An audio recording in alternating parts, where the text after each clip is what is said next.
Grabe, tulog na tulog ah. Pag bumabato, gising ka pa ah. Pag bumabato, gising ka pa. Ay, tulog na tulog ang bato. Tulog na tulog. Oh, pag bumabato, tulog, pag bumabato, gising ka pa ah. Ha?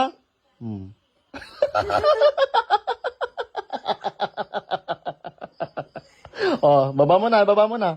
Baba mo na. Kawawa naman.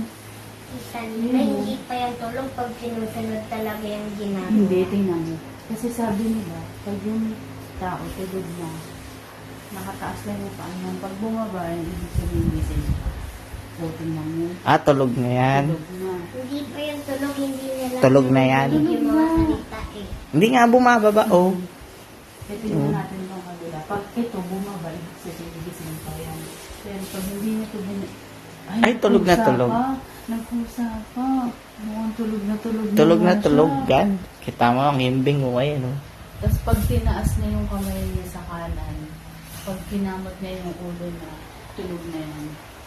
Pag kumamot yan sa tenga, sa ulo, tulog na yan. Ay, gising pa yan. Hindi ko nakamot ng ulo. Gising Tingnan na pa lang- yan. Hintayin na lang natin pag kumamot ng ulo niya, tulog na yan. Hindi. Tulog na yan. Tulog na. Huwag nyo nagisingin, okay na yan. Naku, napuyat na yata si Ed. Okay na yan.